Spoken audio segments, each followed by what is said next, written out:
साधारणतया यदि केवल भौतिक अर्थों में देखें तो विवाह का जो प्रसंग है एक कौतुक और विनोद का अवसर होता है। चारों ओर हास्य होता है, विनोद होता है और विविध प्रकार के गीतों के द्वारा विवाह प्रसंगों में रस की वृद्धि की जाती है और उसका बड़ा महत्व है। कल इस विषय में आपके सामने विस्तार से बात कही जा चुकी है। वैदिक विधियों का ही महत्व नहीं है, ये जो लौकिक परंपराएं हैं, लौकिक विधियां हैं, तो वो किसी प्रकार से भी उन्हें छोड़ देना या उसको महत्वहीन मानना श्री रामचरितमानस की दृष्टि में विवेक संगत नहीं। और इसीलिए आप देखेंगे कि धनुर्भंग के बाद जब विवाह संपन्न हो जाता है तो स्वयं महाराज श्री जनक के आनंद की कोई सीमा नहीं है और वो व्याकुल होकर के प्रसन्न भाव से आनंद में का वो प्रारंभ में तीव्र व्याकुलता थी। उन्हें ऐसा लगा था कि मेरी कन्या तो अविवाहिता रह जाएगी, लेकिन धनुर्भंग के बाद उनके आनंद का क्या कहना। और तब वो महर्षि विश्वामित्र के पास आए और महर्षि विश्वामित्र से उन्होंने बड़ी विनम्रता से प्रश्न किया कि महाराज, जहां तक विवाह का संबंध है वो तो पूरा हो गया। मैंने प्रतिज्ञा की थी कि धनुष तोड़ने वाले को मैं अपनी कन्या अर्पित करूंगा, तो वो इस दृष्टि से धनुष टूट गया। जयमाल के द्वारा मेरी पुत्री ने वर्ण कर लिया तो विवाह तो संपन्न हो ही गया, पर क्या अब भी कुछ करना शेष है क्या? और तब बहुत सुंदर वाक्य, बड़ा मर्यादा युक्त वाक्य महर्षि विश्वामित्र ने कहा। उन्होंने कहा कि निश्चित रूप से विवाह तो संपन्न हो गया, लेकिन मैं ये चाहता हूं कि अभी तुम कुछ कार्य और करो। और उन्होंने जो वाक्य कहा तो मानो वह जीवन, आज के जीवन का भी सत्य है, समाज के जीवन का भी सत्य है। उनका तदपि जाई अब करहु तुम जथा वंश व्यवहार। इतना हो जाने के पश्चात यह जो विवाह संपन्न हुआ वो तो एक विशेष पद्धति से संपन्न हुआ, पर तुम्हारे वंश में जैसी परंपरा हो उसके अनुकूल भी तो विवाह संपन्न होना चाहिए। और तुमने मुझसे प्रश्न किया तो मैं कहूंगा कि तुम अपने परिवार के वृद्धों के पास जाओ, गुरुजनों के पास जाओ और उनसे प्रश्न करो कि मुझे क्या करना चाहिए, और तब वो जैसा आदेश दे उस आदेश को तुम पूरा करो। तदपि जाई अब करहु तुम जथा वंश व्यवहारी, बूझ विप्र कुल वृद्ध गुरु वेद विदित आचार। और यह सब बड़े महत्व के सूत्र हैं का विवाह जो है यो देखें तो एक वैयक्तिक, एक वर और कन्या का मिलन है, किंतु विवाह की यद्यपि अनेक विधियां प्राचीन काल से प्रचलित थी, पुराणों में उनका वर्णन है, किंतु उन विवाहों में जिस विवाह को सर्वोत्कृष्ट महत्व दिया गया तो वो विवाह की विधि वह है कि जिसका संकेत श्री रामचरितमानस में मिलता है। और उसका अभिप्राय यह है कि केवल वो विवाह वर और कन्या ही उसमें सब कुछ नहीं, उनका महत्व सर्वाधिक होते हुए भी वे परिवार के भी अंग हैं कुल के अंग हैं, समाज के अंग हैं। और ऐसी स्थिति में ये जो परंपराएं हैं, जैसे आज जो परंपरा के दर्शन हो रहे थे सायंकाल के समय, तो वो परंपराएं ये स्पष्ट करने के लिए हैं, सिद्ध करने के लिए हैं कि वर और कन्या को ये नहीं भूलना है कि वो परिवार के सदस्य हैं और उनका कर्तव्य परस्पर एक दूसरे के प्रति ही नहीं है, परिवार के प्रति, समाज के प्रति और सबके प्रति। तो इस तरह से श्री रामचरितमानस में वह दृष्टि प्रस्तुत की गई। और उसके संदर्भ में जो बात कल कही जा रही थी कि विवाह को हम दो दृष्टियों से देख सकते हैं।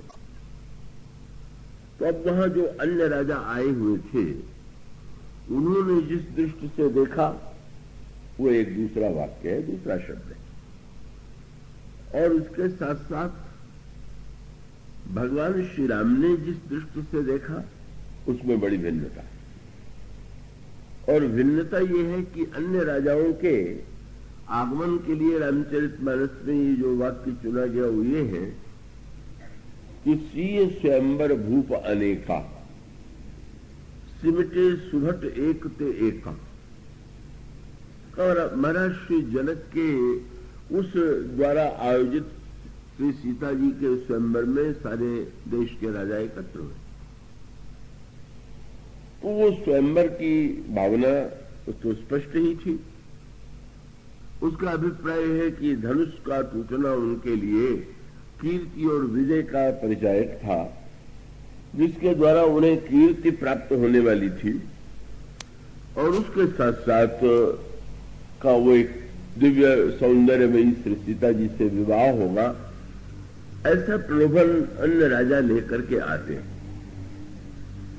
किंतु भगवान श्री राम जब जनकपुर में आते हैं तो वाक्य कहा गया था कि भगवान श्री राम ने जो है वो स्वयंवर के रूप में, स्वयंवर शब्द का भी प्रयोग किया गया पर बहुत बाद में। भगवान श्री राम को महर्षि विश्वामित्र ने यही कहा कि जनकपुर में एक यज्ञ हो रहा है और उस यज्ञ में तुम्हें चलना है। तो ये जो प्रसंग है वो सीता जी का स्वयंवर है कि धनुष यज्ञ। भगवान श्री राम तो जब चलते हैं तब उसमें यही वाक्य आता है कि धनुष यज्ञ सुनि रघुकुल नाथा और हर्ष चले मुनिवर के साथ। भगवान राम इसलिए बड़े प्रसन्न होकर के चले कि जनकपुर में एक दिव्य यज्ञ हो रहा है और यज्ञ का दर्शन करना, उसमें भाग लेना, इससे बढ़कर के प्रसन्नता की कोई बात नहीं होगी। किंतु आगे चल करके वो अंतर और भी स्पष्ट कर दिया जाता है। जब भगवान राम ने पुष्पवाटिका में जनक नंदिनी को देखा, उनके सौंदर्य को देख करके प्रभु का अंतःकरण प्रेम और अनुराग से ओतप्रोत हो गया। तो प्रभु ने श्री लक्ष्मण से जनक नंदिनी का परिचय दिया और परिचय देते हुए जो उन्होंने वाक्य कहा वो आपने पढ़ा होगा। भगवान श्री राम लक्ष्मण से कहते हैं, तात जनक तनया यह सोई। और भगवान का वाक्य क्या है? धनुष यज्ञ जही कारण होई। वहां पर भी ये नहीं कहते कि सीता जी का स्वयंवर होने वाला है, यही कहते हैं कि जिनके लिए धनुष यज्ञ हो रहा। और उसका अभिप्राय क्या कि सीए स्वयंवर शब्द में तो केवल एक सांसारिक लिप्सा और कामना ही उसका परिचय प्राप्त होता है, पर यज्ञ का अभिप्राय है कि यज्ञ की व्याख्या, वो जो यज्ञ है उसको केवल क्रिया के रूप में ही आप न देखें। ये न समझ लें कि मंडप में यज्ञ के कुंड में जो आहुति दी जाती है तो वो आहुति वो देना ही यज्ञ है। और इसीलिए कभी कभी बड़ी सांकेतिक भाषा का प्रयोग किया गया। एक कथा आपने संभवतः पढ़ी हो जो श्रीमद् भागवत पढ़ चुके, या जिन्होंने कथा सुनी, बड़ी मीठी कथा थी और बड़े काम की कथा थी। क्या भगवान श्री कृष्ण श्याम सुंदर ग्वाल बालों के साथ वन में गाय चराने के लिए गए हुए थे और उन्हें भूख लग गई। और तब श्याम सुंदर ने अपने एक मित्र से कहा कि सुना है यहां से थोड़ी दूर पर विद्वान ब्राह्मण यज्ञ कर रहे हैं, तो तुम जा करके उनसे कहो कि हम लोग भूखे हैं और हम लोगों को कुछ प्रसाद दे दे तो हम लोगों की क्षुधा शांत हो। पर वो तो ब्राह्मण बड़े कट्टर कर्मकांडी थे, भगवान को तो वो पहचानते भी नहीं थे, उनकी कोई श्रद्धा भी नहीं थी। इसलिए जब श्री कृष्ण के सखा ने जाकर के कहा तो वो बड़े बिगड़े, बोले ये ग्वाल बालों के खाने के लिए है, यहां अभी यज्ञ की विधि चल रही है और ये क्या तुम लोग अनर्गल बात कहते हो। और उन्होंने लौटा दिया, नहीं नहीं नहीं मिलेगा। पर आगे कथा बड़ी मीठी आती है। उन ब्राह्मणों की पत्नियां उतनी शुष्क नहीं थी, बल्कि उनका हृदय सरस था, उनमें अनुराग की वृत्ति थी। उनको बड़ा दुख हुआ और उन्होंने कहा नहीं नहीं, बुला लिया और बड़े प्रेम से उनको भोजन देकर के कहा कि नहीं नहीं, ये तो बड़ा सौभाग्य है कि श्याम सुंदर भोजन के लिए वस्तु मंगा रहे हैं तो हमारी ओर से भेंट कर रहे हैं। आपने इस कथा के तत्व पर ध्यान दिया। जब किसी व्यक्ति के लिए यज्ञ कर्मकांड हो जाता है और वो मंत्रों में और आहुति में ही उलझ जाता है, तो ईश्वर को भी, और ईश्वर यज्ञ माने भगवान कहते हैं मैं भूखा हूं। और याद रखिए, आप बहुत बड़ा यज्ञ कर रहे हैं और कोई भूखा पुकारे तो ये न भूल जाइए कि शायद भगवान ही आए हो। माने यज्ञ माने जहां पर भगवान ये दिखाना चाहते हैं कि जो कर्मकांड और क्रिया में उलझ जाता है उसकी क्या दशा होती है। भगवान को भी वो लौटा देता है, क्योंकि वो नहीं जानता कि भूखे को भोजन कराना सबसे बड़ा यज्ञ है। अंततो गत्वा यज्ञ में अग्नि में आहुति ही तो दी जाती, और भूखे व्यक्ति के पेट में जो अग्नि प्रज्वलित है, जब आप भोजन के द्वारा आहुति देते हैं तो उससे बढ़कर के यज्ञ कौन होगा। वो मनोयज्ञ की सच्ची भावना है और व्याख्या है। इसीलिए बड़ी एक मीठी दूसरी कथा आती है। किसी भक्त को भगवान ने स्वप्न दिया, कल मैं तुम्हें दर्शन दूंगा। बड़ी तैयारी की उसने, प्रातः काल से ही घर को स्वच्छ करने लगा, आसपास सड़क को स्वच्छ करने लगा, झंडियों से बंधनवारों से सजाने लगा और बड़ा भव्य आयोजन। आज भगवान आने वाले। और उसी समय एक बूढ़ा व्यक्ति आया कांपता हुआ। उसने कहा कि मुझे तो बड़े जाड़ा लग रहा है, मैं बड़ा संतप्त हूं, आप कुछ सहायता कीजिए। हटो हटो, क्या तुम गंदे आकर के ऐसे समय में खड़े हो गए। आज यहां कितना बड़ा उत्सव हो रहा है, कौन आने वाले हैं तुम्हें क्या पता। लौटा दिया। थोड़ी देर के बाद एक बुढ़िया आई। बुढ़िया भूखी थी और उसने भी कहा कि मैं बड़ी भूखी हूं और थोड़ा भोजन करा दीजिए। उन्होंने कहा नहीं, तुम्हें हम भोजन कैसे करा देंगे, हमारे जो महानतम अतिथि आने वाले हैं प्रभु, हम उनको भोजन कराएंगे कि तुम्हें कराएंगे। तुम हट जाओ, बाद में देखेंगे।